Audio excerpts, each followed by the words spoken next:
बस भरोसा कर लो, हमारा काम हो गया। समझ रहे हैं हमारी बात? भरोसा कर लीजिए। ये हम आखिरी बात है, सब बातें तो भगवत चर्चा होती रहेगी, ये हम हृदय की आखिरी बात करें जिससे काम करना है। ये मान लो हमारी बात, हृदय से कह रहा हूं, बिल्कुल श्री जी से मिलकर कह रहा हूं, ये बात बिल्कुल वही बात कर रहा हूं। मान लो इस समय हमारी बात मान लो, वही से बात कर रहा हूं। महारानी जी का भरोसा मात्र भगवत प्राप्ति करा देगा, हमारे में ताकत नहीं। राधे राधे भक्तों, श्री परम पूज्य श्री प्रेमानंद जी महाराज जी के दिव्य वचन व सत्संग को सुनने के लिए हमारे चैनल को सब्सक्राइब करें और कमेंट में राधे राधे जरूर लिखें। और इस सत्संग को बीच में छोड़कर इस सत्संग का अपमान न करें। जो गुरुदेव भगवान के वाणी व मुख से निकलता है वो हम आप तक पहुंचाने का प्रयास करते हैं। दोस्तों, इन्हीं दिव्य वाणी को सुनने के लिए हमारे चैनल को अभी तुरंत सब्सक्राइब करिए और कमेंट में राधे राधे जरूर लिखिए। राधे राधे। कि हम अपनी साधना को इतनी उज्जवल बना सकें कि माया की मलिनता स्पर्श न कर पाए, हम अपनी चादर श्वेत की श्वेत धर दे जाके प्रभु के सामने। नहीं, मैली हो गई है चादर, भगवत प्राप्ति योग्य नहीं रह गई है। हमारी वासनाएं, हमारी इंद्रियां, हमारा मन बिल्कुल कूड़ा है, कूड़ा, भगवत योग्य नहीं है। भरोसा वो एक क्षण में हमारी बना देंगे बात। मेरे बनाए ना बनेगी कोटि कलप लो, आपके बनाए बनेगी पल पाओ में। बिल्कुल बात मान लीजिए, बिल्कुल कैसे तुम्हें बताएं इस समय। बस श्री जी का भरोसा हम देख रहे हैं, उनकी मुस्कुराहट, केवल भरोसा कर लो बस। और इस भरोसे में आंच ना आने पाए, ए तुम ठीक नहीं हो, तुम्हारा भजन ठीक नहीं है, तुम्हारा मन ठीक नहीं, तुम अशांत हो, तो तुम्हें उस समय सोचना मैं श्री जी के भरोसे पे हूं। मेरी महारानी जो मेरा कल्याण करेंगी, मेरा मंगल करेंगी, मुझे अपनी सेवा में ले लेंगी, मुझे इस जगत से महारानी भी पात्र है पक्का। ये हम अपने हृदय की बात कर रहे हैं, बिल्कुल सब साधन किए हुए, साधनों का भरोसा नहीं, भरोसा महारानी जी का। सब बात बन जाएगी अगर ये बात तुम्हारी पकड़ में आ जाए तो, सब बात बन जाएगी। हम बिल्कुल अब कैसे बताएं, इस समय जैसे बोलने, बस पकड़ लो हमारी बात। भरोसा श्री जी का अगर पकड़ पा रहे हो तो बस भरोसा। सब साधकों की साधना का, तपस्वियों की तपस्या का, योग की जितनी भी वृत्तियां हैं साधन की, सबका फल है एकमात्र इष्ट में भरोसा दृढ़ हो जाना। और हम प्रारंभ से तुम्हें कह रहे हैं, बस आश्रय, वही आश्रय, वही प्रपत्ति, वही शरणागति, वही भरोसा। ये माया का जो चरित्र है, ये भगवत कृपा से पालो। हमारी सामर्थ्य नहीं इस प्रपंच पर विजय प्राप्त करने। मेढक खुले तोड़ने होना जिंदगी में नहीं तोड़ पाओगे। 10 रखोगे 2 निकल जाएंगे, 2 संभालोगे 4 निकल जाएंगे। ये हमारी दशा है, हम तुम सबकी।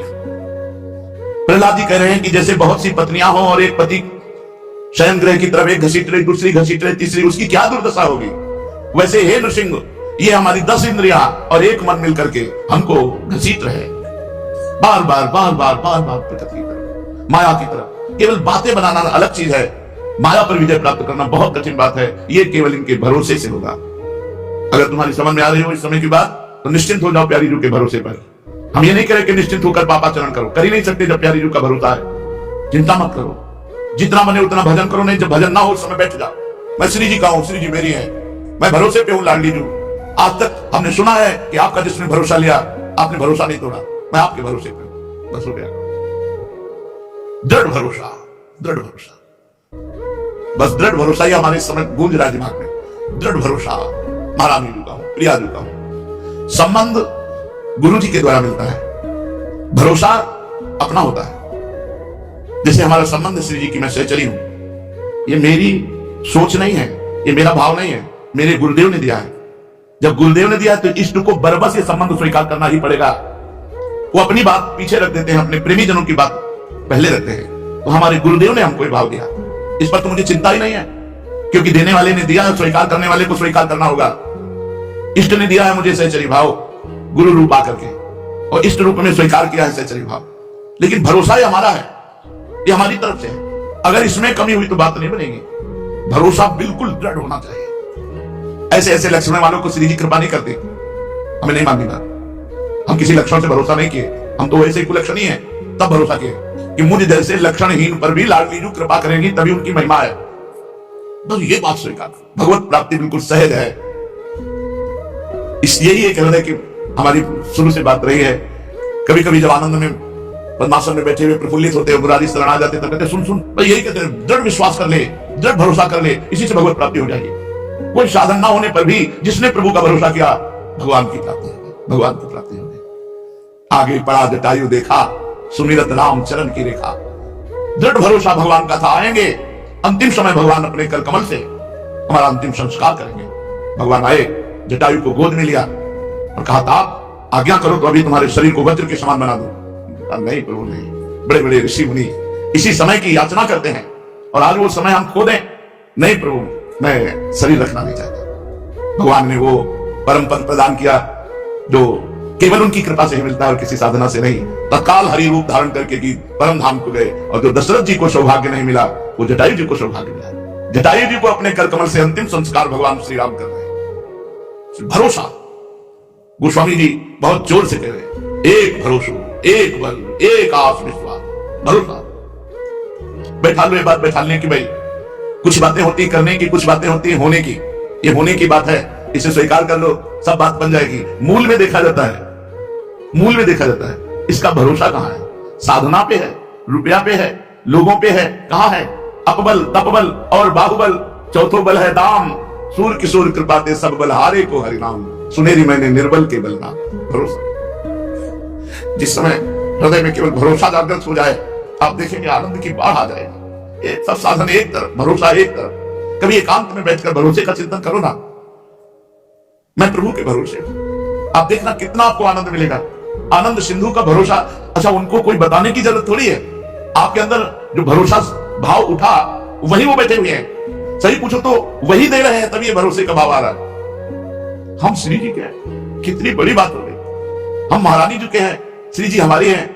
आप देखना तो इसका फल देखना, इस वृत्ति का फल देखना। ये हमारे प्रभु प्रेरित कर रहे हैं। सौभाग्यशाली जन इस बात को सुन रहे हैं और महासौभाग्यशाली जन इस बात को पकड़ पाएंगे कि हम कह क्या रहे हैं, हमारा कहने का आशय क्या है, हम अंदर से क्या चाह रहे हैं। बहुत जल्दी आप निर्भय हो जाएंगे, निश्चिंत हो जाएंगे, निशोक हो जाएंगे। भरोसा, दृढ़ भरोसा। बस विश्राम समझो जीवन का। जीवन का परम विश्राम आप कौन है, कैसे, इससे कोई हमें लेना देना नहीं। बस भरोसा कर लो, हमारे प्रभु पर भरोसा कर लो, हमारी लाडली जी पर भरोसा कर लो। बस जीवन को आप देख लीजिएगा किस धारा में पहुंच जाएगा। अपनी चिंता छोड़ दो। जब तक अपनी चिंता करोगे भरोसा दृढ़ नहीं हुआ। प्रियालाल का चिंतन करो, प्रियालाल के सुख के लिए आचरण करो जितना बन सके। नहीं बैठे हैं भरोसे में। ये हम बहुत आखिरी की बात कह रहे हैं, बहुत जोर की बात कह रहे हैं, बहुत ऊपर की बात कह रहे हैं। काहू के बल भजन को, काहू के आचार, व्यास भरोसे कुंवर के, सोवत पांव पसार, सोवत पांव पसार। मेरी मां, मेरी लाडली, मेरी प्रिया। वो देख रहे, मुस्कुरा रहे। पर ये बात वही पकड़ पाएगा, फिर भी कहीं माइक से कह रहे हैं, पकड़ वही पाएगा जिसका महाभाग्य उदय हुआ, जो हम कह रहे हैं, जो हमारे हृदय में इस समय स्फुरित हो रहा है। भरोसा। ये हरिराम व्यास जी कह रहे हैं, आचार्य हैं, विशाखा सखी के अवतार हैं। कह रहे काहू के बल भजन को। किसी को भरोसा अपने भजन का होता है, अपनी साधना का होता है। जो शरीर से साधन बनते हैं उनका भरोसा होता है, इससे हमें यह फल मिलेगा। किसी को जितेंद्रियता का, आचार व्यवहार का भरोसा होता है, मैं बड़ा पवित्र हूं, मैं बहुत जितेंद्रिय हूं, मैं बहुत। और किसी को होता है भरोसा महारानी का। ये खास बात है। भजन तो हमारा छूट सकता है, जितेंद्रियता तो टूट सकती है, व्यवहार हमारा बिगड़ सकता है, लेकिन भरोसा हमारा नहीं बिगड़ सकता। दृढ़ भरोसा। व्यास भरोसे कुंवर के, सोवत पांव पसार। पूज्यपाद चूड़िया बाबा जी महाराज। महापुरुषों के वचन हमारा व्यवहार और परमार्थ दोनों पुष्ट कर देते हैं। पकड़ लेना है बात, ये बिल्कुल आप समझ लो, स्थित होकर वहीं से बात तुमको सुनने को मिली है। पकड़ लो, जिसको पकड़ना हो। बिल्कुल फ्री, बिना किसी प्रयास के वो बात बन जाएगी। यहाँ एक पैसे की जरूरत नहीं भगवत प्राप्ति में, एक पैसे की, केवल स्वीकृति, केवल स्वीकृति, केवल भरोसा। छा गया आनंद, छा गया हृदय में, केवल भरोसा। हृदय में भरोसा कर लेना, फिर देखना आपको कैसा लगता है। पर वो जैसे आ रहा है, वो पता नहीं आप समझ पा रहे हैं कि नहीं समझ पा रहे हैं हमारी बात। इस समय हम प्रवचन नहीं कर रहे, इस समय हम अपने हृदय की बात आपके सामने रख रहे हैं, जिससे हम हर समय आनंदित रहते हैं, जिसमें हर समय गरजते रहते हैं। न मृत्यु का भय है, न दुख है, न कोई पीड़ा है, न कोई परेशानी है। सब कुछ होते हुए भी कुछ नहीं है। वो बात जो भरोसा है, इसलिए ही ने दिया है। ये जो आज अभी हम आपको बोले, हम तुम्हें घटना बता रहे हैं अपने जीवन की। जिस समय पहली रिपोर्ट हमारे हाथ में आई कि तुम्हारी किडनी फेल, हम गंगा किनारे रहने वाले, हमको यह भी पता नहीं कि किडनी किसे कहते हैं। सच्ची माना, क्योंकि कभी जन समुदाय, जन संपर्क से संपर्क ही नहीं हुआ, संसार का ज्ञान ही नहीं हुआ। 35 वर्ष की अवस्था तक संसार क्या मुझे ज्ञान ही नहीं हुआ। गांव के किनारे से केवल जो गंगा जी, जहां रास्ता नहीं है तो निकल गए, लेकिन मुझे किसी संसारी आदमी से बात करना है, संसार का ज्ञान तो सीधा वृंदावन में हुआ। मानो मेरा जन्म नया वृंदावन में हुआ, जिससे हम व्यवहार को समझ पाए। नहीं, केवल परमार्थ के सिवा कुछ नहीं, परमार्थ के लिए अपने जीवन को न्यौछावर करके मृत्यु की भी परवाह न करना, ऐसा साधन प्रधान जीवन था। ना कृपा और ना भरोसा, ये दो शब्द हमारे जीवन में नहीं थे। कृपा और भरोसा शब्द नहीं थे, साधना जीवन में थी। ऐसा करने से ये होगा, इस साधन से ये होता है, इस साधन से ये होता है। रामकृष्ण मिशन में जब स्वामी जी जो उस समय विराजमान थे, उनके पास बलराम भाई ले गए। उन्होंने रिपोर्ट देखी, कहा बाबा तुम्हारी दोनों किडनी बहुत शीघ्र खराब हो रही और परिणाम मृत्यु, इसमें कोई उपाय नहीं है। शायद उस समय डायलिसिस उपलब्ध नहीं होगा, क्योंकि इस शब्द का कहीं भी ना दिल्ली में उच्चारण हुआ था ना यहां हुआ था। उनका इसका मतलब मृत्यु कितने दिनों में, वह कभी भी हो सकती है। उन्होंने ऐसा कहा रामकृष्ण मिशन स्वामी जी ने। बस वो रिपोर्ट लेके आए, 1 रुपया हमारे पास नहीं, एक व्यक्ति पानी देने वाला नहीं। वही बलराम भाई जो शाम तक आते, कभी 9 बजे पूछते थे कुछ खाया, कुछ मिला भिक्षा में। अगर हम ऐसे कह देते तो भाग जाता, तुरंत कुछ न कुछ जरूर लाता और खाता। आज तक वैसे ही श्रद्धा एक व्यक्ति है जो पहले दिन वृंदावन में मिला था, और आज तक वैसे ही समर्पण, वैसे ही भाव, तनिक भी कहीं किंचित भाव में अंतर नहीं। सुधानिधि का पाठ शाम के करते थे, चतुराशी जी सेवकवाणी का पाठ सुबह करते थे। 2.25 घंटा सेवकवाणी, 2.25 घंटा चतुराशी जी, और 2 घंटा लगभग सुधानिधि का काम कर रहे थे 4 बजे। एकदम भाव में आया कि ब्राह्मण के घर जन्म हुआ, बचपन से भगवत मार्ग में निकले, साधना, तो जो काशी का काम था वो तो भगवान विश्वनाथ जी की कृपा से जैसा हुआ हुआ। अब वृंदावन के कार्य में तो अभी अधूरा हूं। अभी 2-3 वर्ष हुए होंगे वृंदावन में आए हुए और राधा वल्लभ जी के बने हुए, सो रिपोर्ट मिल गई थी। अधूरा जीवन वृंदावन रस को तो हमने जाना ही नहीं, और जाने का समय आ गया। और अब माना कोई साधन बन पाएगा मेरे से, क्योंकि अब तो जाने का समय, बहुत भोलापन था इसलिए कि अब समाज को देख करके समझ में आ रही, नहीं तो समाज शून्य जीवन था। चिल्ला चिल्ला के रोने लगा, एकांत कमरा था, और ऐसी तन्मयता बनी कि हे लाडली, बिल्कुल अबोध हो, आपको भी नहीं जानता, ना इस मार्ग को जानता हूं। तो अधूरा जीवन, और ऐसा पवित्र जीवन निकला, अधूरा जीवन जाएगा। आप कोई साधना तो कर नहीं सकता, आपको रिझाने की सामर्थ्य नहीं। हमारे पास न भोग है, न इत्र है, न वस्तु है, न पदार्थ है, केवल मैं ही मैं हूं। और शरीर था कि साधना करूं, तो वो भी गया क्योंकि किडनी खराब है। बड़ा भाव आया, बहुत, मतलब वो स्थिति हम आपको नहीं बता सकते। वो वही जानता है जिसका कोई संतान में नहीं है। बस उसी समय एक घटना घटी, वो हम नहीं बता सकते। बस इतना केवल कहते हैं कि मेरे लिए ही तो साधना होती है, तू मेरा। भरोसा शब्द यहां आया, नहीं कभी जीवन में भरोसा शब्द नहीं था, साधना शब्द था। पद्मासन, जितेंद्रियता, पवित्रता, ब्रह्मचर्य, निष्ठा, भजन, साधन, इसी से हम जीवन मुक्त हो जाएंगे। बस फिर उस दिन से जो बेपरवाही हमारे अंदर आई, मस्ती आई, तो हम तो मनाते हैं कि धन्य है ये किडनी जो फेल हो गई तो हमें पास कर दिया। हमारा भरोसा महारानी जी ने, बस उस दिन से वही बढ़ता चला जा रहा था भरोसा। उसी भरोसे का ये सब जो कुछ आप देख रहे हो, सब उसी भरोसे का है। और कर्ता धरता वो वही हम आपको दे रहे हैं, भरोसा, महारानी जी का भरोसा, हृदय से भरोसा बैठ जाए, बस बेपरवाह। मेरे लिए मैं कह रहा हूं, तुम्हें बस भरोसा जागृत हो गया। अच्छा, आपको श्री जी ने कहा तो आपको भरोसा हो गया, लेकिन मेरे तो आप प्रश्न कर, तो कौन कहला रहा है? कौन कहला रहा है? अगर तुम संत मानते हो, भक्त मानते हो, गुरु मानते हो, जो भी तुम्हारे अंदर भाव है, कोई भेद नहीं। भक्ति भक्त भगवंत गुरु चतुर नाम बपु एक, इनके पद बंधन किए नासत विघ्न अनेक। मान लो मेरी महारानी जो बोल रहे, मेरे लिए सिर्फ मेरी महारानी जो बोल रहे कि मेरा भरोसा कर ले। मेरे गुरुदेव के रूप में मेरी महारानी बोल रहे, संत के रूप में महारानी बोल रहे, भक्त के रूप में महारानी बोल रहे। मान लो अभी निहाल हो जाओगे। इसलिए पांच भौतिक नाशवान मलमूत्र का भांड, इससे हम साधना करके श्री जी को रिझा पाएंगे। बस आप रीझ जाओ, अपने से रीझ जाओ। और वो रीझ चुकी है, अगर वो रीझ चुकी ना होती तो हम यहाँ बैठे हुए चर्चा ना कर रहे होते, ना सुन रहे होते। यहाँ वृंदावन में प्रवेश पाना श्री किशोरी जी की कृपा से है, वृंदा देवी की कृपा से है। भरोसा। पूज्यपाद सूर्या बाबा जी महाराज, बाबा आजकल जिसको देखो वो पतन की तरफ ही चला जा रहा है। क्यों? क्योंकि उत्तर, असत पुरुषों का दर्शन, संभाषण, स्पर्श, इससे पाप बढ़ता है, मन मलिन होता है। ध्रुवदास जी ने भी कहा है कि धाम प्रिया प्रीतम, इनके प्रति जिनके हृदय में प्रियता ना हो, ऐसों का स्पर्श ना करें। वृंदावन के वास को जिनके नाय हुलास, तिनको प्रश्न कीजिए तज ध्रुव तिनको पास। श्री ध्रुवदास जी महाराज कह रहे हैं कि जो अगर धामवास की उल्लास वृत्ति नहीं है तो ऐसे लोगों का स्पर्श नहीं करना चाहिए। जो भगवत विमुख हैं, पापाचरण करते हैं, उनसे संभाषण करने से, उनका स्पर्श करने से, उनके साथ खान पान करने से, अगर आप भजनानंदी हो तो भजन का तेज नष्ट हो जाएगा, बुद्धि मलिन हो जाएगी। और भजनानंदी नहीं तो और बुद्धि भ्रष्ट हो जाएगी। जहां तहां के पावने भजन तेज घट जाए, जहां जहां जैसा भोजन मिला वैसा खा लिया, जैसे लोग मिले हंसे खेले बात किए, ये साधक की दृष्टि नहीं है। यदि असत पुरुषों का दर्शन, स्पर्श, संभाषण किया जाए तो पापों की वृद्धि होती है। यदि पुण्यात्मा महात्माओं का दर्शन किया जाए, संभाषण किया जाए, स्पर्श हो जाए तो पुण्य की वृद्धि होती है, पवित्रता आती है। इसी से हमारे यहां पाप कर्म बढ़ते चले जा रहे हैं, क्योंकि अधिक संग असत आचरण करने वाले दुरात्माओं का मिलता है। सत आचरण करने वाले महात्माओं का तो बिरला ही। जब द्रवि दीन दयालु राग हो तो साधु संगति पाइए। जब भगवान द्रवित होते हैं तब भक्तों का संग, संतों का संग मिलता है।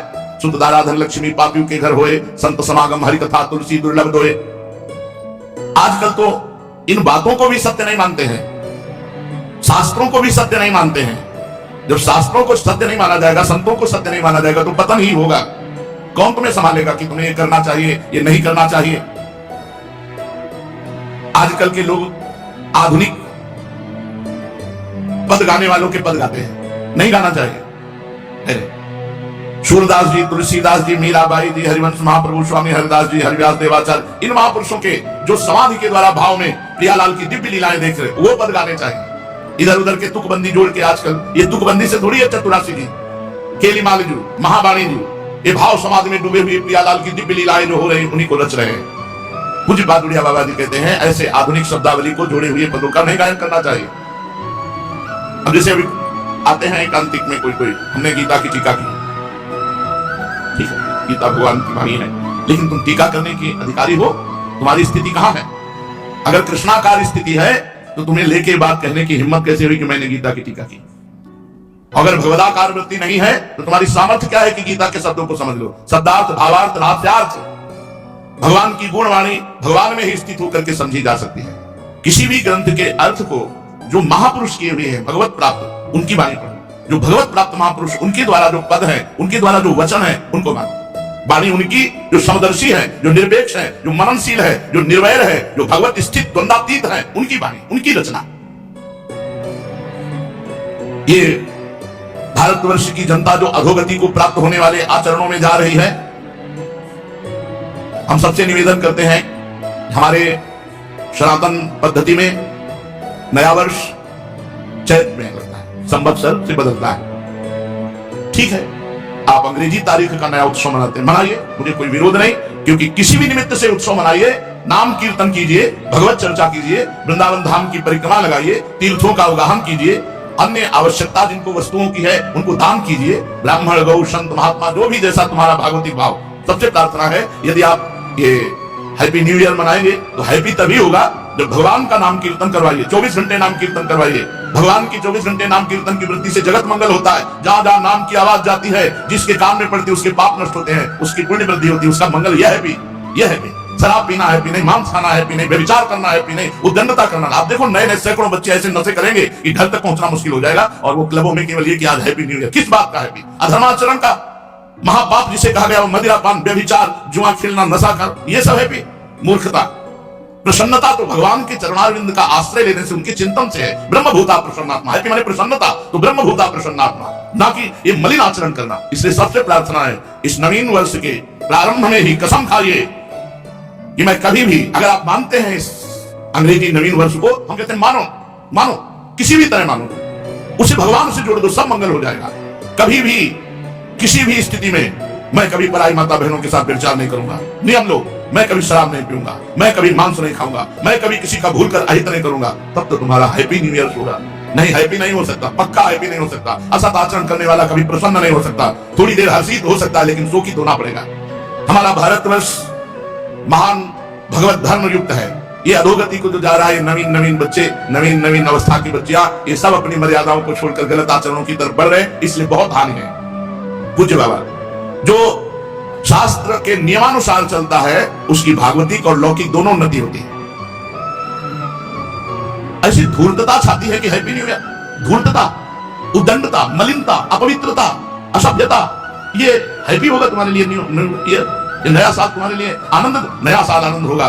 घी का दीपक जला करके कलश में रखो, नियम लो कि आज से मैं ऐसा आचरण नहीं करूंगा। 24 घंटे नाम कीर्तन करो, सुंदर सुंदर भोग पकवान बनाओ, भगवान को भोग लगाओ, 10-20 भूखे को पवाओ, सर्दी का समय 10-20 कंबल खरीदो, फुटपाथ में जो सो रहे हैं उनको बांटो और कहो हैप्पी न्यू ईयर। माना तुम्हारी हैप्पी न्यू ईयर हो गया। भगवत संबंध से संकल्प करो, आपसे कभी असत आचरण नहीं करेंगे, तो ये बात समझ में आएगी। ये मलिनता के आचरण करने वाले कभी हैप्पी रह सकते हैं, आज हैप्पी मना लो, कल डिप्रेशन में जाओगे, क्योंकि पाप आचरण कर रहे हो। ये तुम्हें ऐसी जगह ले जाएंगे जहां शोक, चिंता, भय, उद्विग्नता, अशांति, जन्म, मृत्यु, ये सब होगा। इसलिए अपने वास्तविक भारत देश का जो हैप्पी न्यू ईयर है वो है संवत्सर। जब संवत्सर बदलता है, चैत की शुक्ल प्रतिपदा, वो हैप्पी न्यू ईयर। लेकिन आप बनाते हो, मनाओ, हम भी आपके में सम्मिलित है, पर नाम कीर्तन करो, भगवत यश चर्चा करो, भगवत साधन करो, गौ सेवा करो कि आज साल का नया दिन है, आज 5000 गायों को भोजन पाएंगे, आज 5000 गरीबों को भोजन पाएंगे, आज हम अस्पताल में जाके 5000 रुपया देंगे कि किसी गरीब की सेवा मिला। हमारी जितनी सामर्थ्य है उतना ऐसा करेंगे। ये नहीं कि 50,000 की शराब पी के लड़खड़ाते हुए आ रहे हो कि हैप्पी न्यू ईयर। ये गंदी बात अगर हमारी आवाज कान में पहुंच रही है, तो आप वृंदावन में बैठे हो या जहां भी हो, हमारी आवाज का अगर जरा भी आप आदर करते हैं, श्रद्धा करते हैं, तो आप कोई भी गलत आचरण नहीं करेंगे। नियम लें। पूज्य बाबा, हमें जैसे रोग होने पर डॉक्टर की जरूरत है, ऐसे बुद्धि भ्रष्ट होने पर बुद्धि को शुद्ध करने के लिए हमें गुरु की जरूरत है, हमें संत की जरूरत है। अगर हमारे देश में भगवत प्राप्त महान संत ना हो, तो जो पापाचरण हो रहा है, ये किसी को भी शांति ना होने दे, किसी को भी चैन से ना रहने दे। पर वो तो संतों की कृपा, भजन करके सर्वे भवन्तु सुखिनः, सर्वे सन्तु निरामया, ऐसा हो तो आनंद में जीवन, सुख में जीवन, पाप करते हुए भी पृथ्वी फट नहीं रही। आकाश हमको अवकाश दे रहा है, वायु हमको जीवन दे रही, जल हमको जीवन दे रहा है, लेकिन अगर ज्यादा बढ़ता चला जाएगा तो ये सब दूषित होते चले जाएंगे। इसलिए हम अपने आचरणों को सुधारें, अपने पापाचरण को सुधारें, भगवान नाम से जुड़े, भगवत महिमा से जुड़े, तो हमारा जीवन पवित्र होगा, हृदय आनंदित होगा। चलते हैं श्रीमद् भागवत महापुराण। भगवान श्री कृष्णचंद्र जी ने जब द्वारिका लीला का विस्तार किया, तो अष्टपट रानियों को स्वीकार किया। प्रथम श्री रुक्मिणी जी, द्वितीय श्री जाम्बवती जी, तृतीय तीसरी श्री सत्यभामा जी, चौथी श्री कालिंदी जी, पांचवी श्री मित्रविंदा जी, और छठवीं नागनिधि सत्या जी, और सातवीं भद्रा जी, और आठवीं लक्ष्मणा जी। ये 8 पटरानियां भगवान की। राजा परीक्षित ने पूछा, भगवान श्री कृष्ण ने भौमासुर को, जिसने राजकुमारियों को बंदी गृह में डाल रखा था, क्यों और कैसे मारा? आप कृपा करके भगवान श्री कृष्ण का यह पावन चरित्र हमें सुनाइए। श्री सुखदेव जी ने कहा, परीक्षित, भौमासुर ने अपने बल से वरुण भगवान के छत्र का अपहरण कर लिया, और सबसे बड़ी बात यह थी कि देव माता अदिति के कुंडल छीन लिए जाके। महाबली था भौमासुर। यह असंभव बात त्रिभुवन में अभी तक किसी ने ऐसा नहीं किया था कि परम पवित्र जगत बंदनी देव माता अदिति के कुंडल छीन लिए, वरुण जी का छत्र छीन लिया, और सुमेर पर्वत पर मणि पर्वत नाम का एक स्थान अपने कब्जे में कर लिया। द्वारिका में राजाओं के द्वारा प्रार्थना भेजी जाती, छोटे छोटे राजा कर भगवान से उसकी सब करतूतें बताते भौमासुर की। भगवान श्री कृष्णचंद्र जी ने विचार किया कि बहुत हो गया इसका पापाचरण, जब घड़ा भर जाता है तो फिर उसको फूटना ही पड़ता है। भगवान ने निश्चय किया कि इसका वध करना पड़ेगा। सब सूचनाएं मिलती, किसी भी योनि की किसी भी जीव को कहीं भी जहां ये ज्यादा हाहाकार मचा देता, क्योंकि इसकी मृत्यु सिर्फ भगवान से, दूसरा कोई मार नहीं सकता। तो जहां जाता वहां आतंक फैला हुआ था भगवान, और जहां ये रह रहा था ऐसी व्यवस्था थी कि वायु भी बिना आज्ञा के प्रवेश नहीं कर सकती, ऐसा ताकतवर भौमासुर। 16,100 कुमारियां जो जिनका ब्याह नहीं हुआ था, ऐसी राजकुमारियां अपहरण करके बंद किए हुए था। ये पूरे त्रिभुवन में जहां कोई सुंदरी नौकन्या दिखाई देती, शायद भगवान का कार्य पूरा कर रहा था। पृथ्वी का अवतार सत्यभामा जी है, और ये भौमासुर भूमि का पुत्र है। तो सत्यभामा जी से कहा, बैठो गरुड़ पर आगे, आज तुम्हारे सामने ही तुम्हारे पुत्र का वध करूंगा। मानो ये संबोधन करने के लिए कि बाद में ये भूमि अवतार है, कहीं रुष्ट ना हो जाए। तो कहा, बैठो, जब तुम ही कहोगे कि मारो प्रभु इसको, तब हम मारेंगे। तो गरुड़ पर सत्यभामा जी को बैठाला। प्राग ज्योतिषपुर ये इसकी राजधानी थी। भगवान गरुड़ जी को आदेश किया। प्राग ज्योतिषपुर में प्रवेश करना बहुत कठिन था। पहले तो चारों ओर जुड़े हुए पहाड़ों की किलेबंदी थी, उसके बाद दिव्यास्त्रों का घेरा था। आप प्रवेश करेंगे तो आपको काट डालेंगे, दिव्यास्त्र चलाने की जरूरत नहीं। इसके बाद जल की खाई थी, उसके बाद बिजली की चार दीवारी थी, इसके बाद जहरीली गैस की चार दीवारी थी, इसके बाद मूल दैत्य ने चारों ओर 10,000 घोर दिखाई न देने वाले फंदे में जाल, कोई भी चले फंस गए। इतनी तो उसकी प्राग ज्योतिषपुर की सुरक्षा थी कि वहां प्रवेश ही कोई नहीं कर सकता जहां भौमासुर रहता था। भगवान श्री कृष्ण ने कौमुदी की गदा को आदेश किया, पहाड़ों को चकनाचूर कर दो। आदेश देते फोड़ डाला, भगवान की दिव्य गदा ने चूर चूर कर दिया पहाड़ों को। सुदर्शन चक्र को आज्ञा की, जितने दिव्यास्त्र सबको नष्ट कर दो। सब शस्त्रों की मोर्चाबंदी छिन्न भिन्न कर दी। सुदर्शन जी को आदेश किया, ये अग्नि की, जल की, गैस की जितनी चार दीवारें हैं सबको नष्ट कर दो। भगवान का सुदर्शन चक्र उनको नष्ट कर दिया। मूल दैत्य के फंदों को अपनी तलवार को आदेश किया, काट दो, दिखाई नहीं देते थे तलवार में, सब दिव्यास्त्र में भगवान के। इसके बाद बड़ी बड़ी मशीनें लगी हुई थी, यंत्र, अगर कोई वीर पुरुष गया तो यंत्र से घसीट के तुरंत नष्ट कर देंगे। उस समय भी भगवान ने ऐसी व्यवस्था, भगवान ने पांचदंड शंख का नाद किया तो सब मशीनें विलीन हो गई, नष्ट हो गई। अब जो आखिरी परकोटा था, भगवान गदाधर ने मारा, गदा तो पूरी विध्वंस कर दिए परकोटे। जब पांचदंड शंख की ऐसी धुनी हुई, प्रलयकालीन बिजली कड़क रही हो मानो, तो मूल दैत्य आखिरी रक्षा में था। प्रवेश करने के लिए मूल दैत्य को मारना आवश्यक था। वो जाग पड़ा, शंख ध्वनि सुनकर निकल आया। मूल दैत्य के 5 सिर थे, 5 सिर। वो जल में पड़े सोता रहता था क्योंकि कोई आ ही नहीं सकता वहां। प्रलयकालीन सूर्य और अग्नि के प्रचंड तेज के समान 5 खोपड़ी वाला मूल दैत्य, बड़ा भयंकर, कोई आंख उठाकर उसकी तरफ देख नहीं सकता था। उसने त्रिशूल उठाया और गरुड़ जी पर प्रहार किया। भगवान गरुड़ जी पर विराजमान थे, आगे सत्यभामा जी। ऐसा मालूम हुआ वो 5 मुख से अब त्रिलोकी को निकल जाएगा। जब गरुड़ जी पर त्रिशूल चलाया और 5 मुखों से सिंहनाद किया, सिंहनाद थरथरा दिया भूमंडल को। भगवान ने देखा कि मूल दैत्य का त्रिशूल गरुड़ जी की ओर आ रहा है, तो बड़ा हस्त कौशल दिखाते हुए सारंग धनुष से 2 बाण मारे कि त्रिशूल काट कर गिरा दिया। और मूल दैत्य के मुखों को भगवान ने बाणों से भर दिया। 5 मुखों अट्टहास किया ना, 5 को बाणों से भर दिया। अब वो दैत्य बड़ा क्रुद्ध हुआ और अपनी गदा उठाई और भगवान पर प्रहार किया, परंतु गदाधर भगवान ने वो गदा उनके समीप पहुंचे, इसके पहले ही अपनी गदा से उस गदा को नष्ट कर दिया। अब वो भुजाएं फैला करके भगवान श्री कृष्ण और गरुड़ जी को मीसने के लिए चला, इतना बलवान।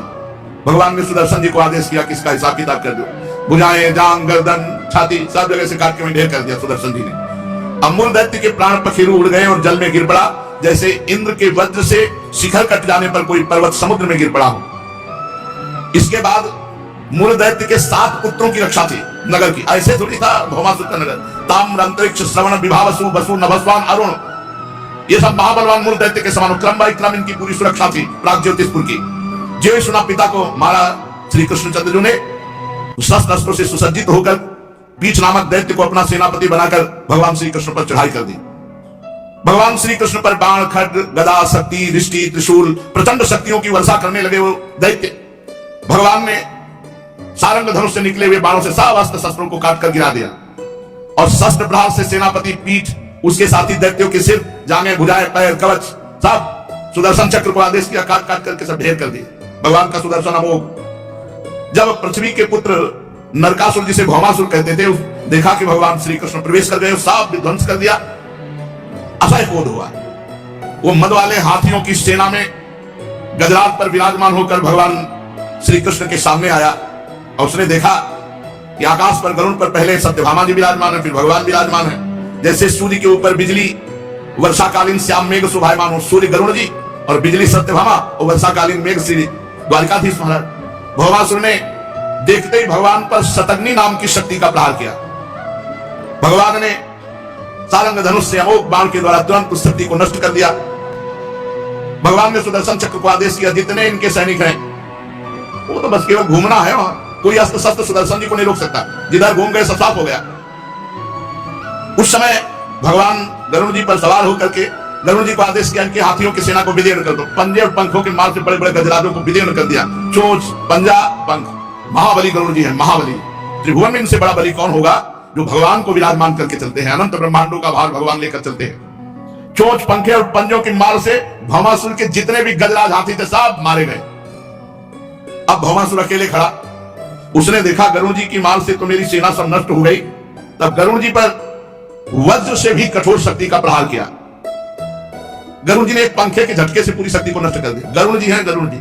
कभी अवसर आएगा तो जब अमृत हरण करने गए ना स्वर्ग लोग, तब इनके बल का विक्रम देखो। वायु देवता, अग्नि देवता, बड़े बड़े देवता, देवराज, इंद्र सब कुछ चढ़ाए।